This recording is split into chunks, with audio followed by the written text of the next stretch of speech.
Our story kicks off with a kid named Steve who has one big dream, becoming a miner. So, fueled by ambition and zero chill, he grabs a pickaxe and charges off to a mining site. There he meets a grumpy old dude who's clearly not having it and chases him off like a territorial goose. Fast forward a few years, Steve's hair now has that wisdom gray look. His new dream? Selling a luxury resort idea. But when he pitches it, investors laugh like he just did stand-up. Feeling roasted and lost, he wonders, what am I even doing? That's when the mining bug bites again. Nostalgia kicks in hard. He dusts off his pickaxe and sneaks back to the old mining site where, surprise, the same grumpy guy is still guarding it. Steve slips past him ninja style and starts digging. Suddenly, he finds a glowing orb and a shiny blue cube. Curious, he puts them together and bam, a portal opens. Without thinking, Steve steps through and finds himself in a world beyond Minecraft. Amazed, he goes full creative mode, building a wooden playhouse, a steel bunker, a diamond mansion. If he can think it, he builds it. Then enters the wolf, a terrifying one. Steve panics until he notices a bone near his foot. He hands it to the wolf and boom, they're best buds. Together, Steve keeps creating epic stuff for years and even makes a whole world labeled Steve's World. He's living the dream. Eventually, though, he wonders, should I head home? While exploring, he stumbles on another portal. Thinking it might lead back, he jumps in, only to land in the Nether. Not exactly home sweet home. In the Nether, things get intense. He's surrounded by dangerous piglins and ruled by Queen Malgusha, who's on a personal vendetta against creatives. Why? Turns out, she once lost a Nether talent show. She tried dancing, got clowned, and snapped. Since then, she's made it her mission to destroy creativity itself. And now, she's after Steve's orb and cube combo. If she gets them, bye-bye Outer World. Steve quickly hands the orb off to his wolf, who runs through the portal back to Steve's real-world house to hide it. Meanwhile, Malgusha captures Steve. Cue the entrance of a new wildcard, Gareth. Others know him as the Garbage Guy. He runs a combo arcade and junk shop and is also an unbeatable arcade champ. But life's not great. He gets a rent notice that threatens to shut down his shop. As he panics about money, a buddy calls him about a junk sale that includes some old consoles. Gareth bets $900, hoping there's something valuable. But when he opens the boxes, just trash. Except for one thing, that orb and cube. Furious, Gareth storms off in his car, which promptly breaks down. Because of course it does. Meanwhile, meet Henry and his sister Natalia. Their mom passed away and they've just moved to a new city to start fresh. They find a home through a realtor named Dawn. Turns out it's Steve's old place. One day, Henry walks to school and stumbles into Gareth's arcade. They chat, vibe, and become fast friends. At school, the principal, Miss Macklin, greets Henry warmly. Things are looking okay, until art class. The assignment? Draw a banana and an orange. Henry? He straps a rocket to the banana. The class erupts in laughter. The teacher's like, bro, what? Some kids mock him, asking if he's a scientist. He answers yup, and actually builds a tiny rocket. He tests it, but bullies sabotage it. The rocket flies up, crashes into a nearby office, where his sister works. Oops, the principal demands to meet his guardian. Henry panics, he doesn't want Natalia involved, so he makes a deal with Gareth. $26 to show up and pretend to be his guardian. Gareth's like, fine, I'll take the 26. At school, Ms. Macklin recognizes him. Aren't you the garbage guy? Gareth proudly owns it. Shockingly, she's impressed and lets them leave. Back at the arcade, Henry spots the orb and cube. Gareth tells him not to mess with them. There's even a warning note. But before the warning finishes, Henry connects them. The orb activates and starts pulling them somewhere. Meanwhile, Natalia's freaking out. Henry isn't answering his phone. Dawn reminds her about the tracker in Henry's bag. They check it. He's heading to Amanda mining site. Natalia and Dawn race there.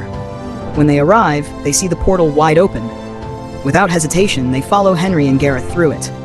On the other side, they arrive in the creative world Steve once entered. A nearby villager sees them and decides to follow them, right back into the real world. There, he gets hit by a car. The driver? Henry's principal. And for some reason, she instantly starts falling for the bush-hiding weird little villager. Yeah, weird flex, but okay. Night falls, and with it comes chaos. Zombie apes, skeletons, and a skeleton-riding spider show up like it's some haunted parade. Everyone starts running like mad.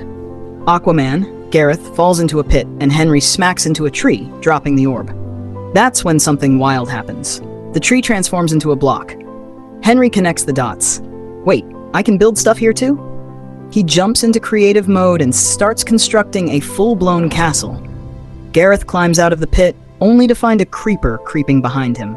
He says, "Hi," like a weirdo, and the creeper answers by exploding. Gareth bolts. He finds the orb lying nearby, but just as he picks it up, bam, an arrow hits it.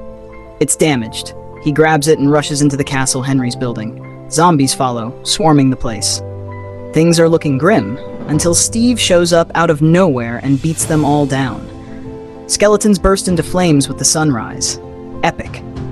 Steve's like, "Wait, how are you all here? And where's my wolf?" Gareth explains he found the orb in some random junk. Dawn suggests that maybe the same way they got here is the way back, but Henry points out the orb's cracked. Steve says there's only one way to fix it. They need a new crystal from the Woodland Mansion. Only problem? Getting there is basically asking to die. The crew doesn't hesitate. They're in. On the way to Steve's village, he flexes his inventions, including a lava chicken. Yes, really? And drops a musical number for no reason.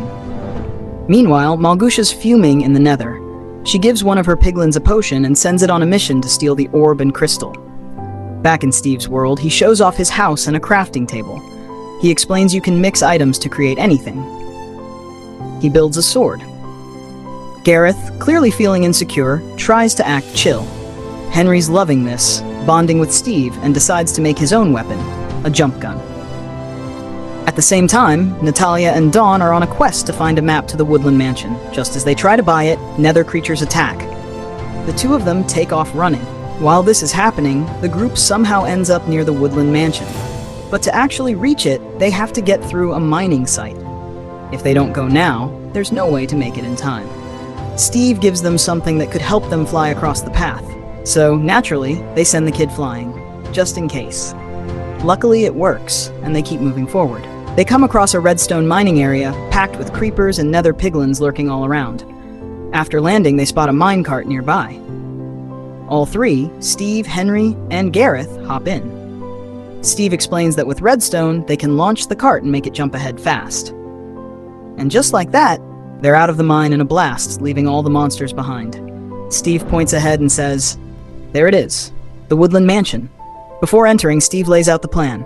Floor 1 has an indicator. Floor 2, an evoker. Floor 3, the worst of the worst, an enderman. He warns, don't look it in the eyes unless you're cool with dying or being messed with.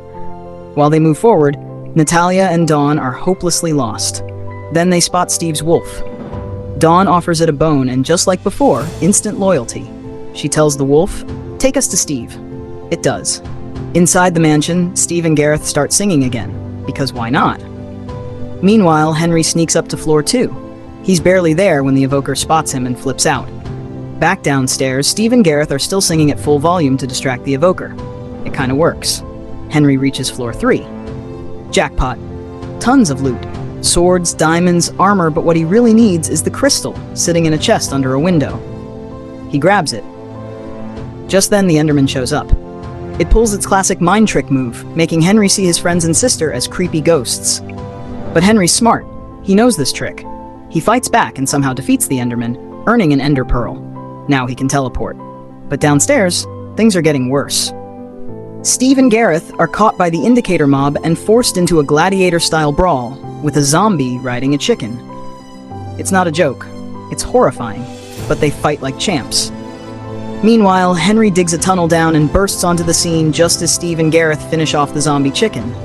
Before they can breathe, Malgusha shows up, on a bridge, of course. She demands the Ender Pearl.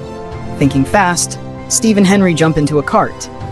But Gareth gets caught. He tells them to go without him. He's not happy, but he buys them time. Malgusha grabs the orb and crystal from him, triggering a massive explosion. The blast sends the cart and Steve and Henry flying. When they land, they're somehow reunited with Dawn and Natalia. Small win.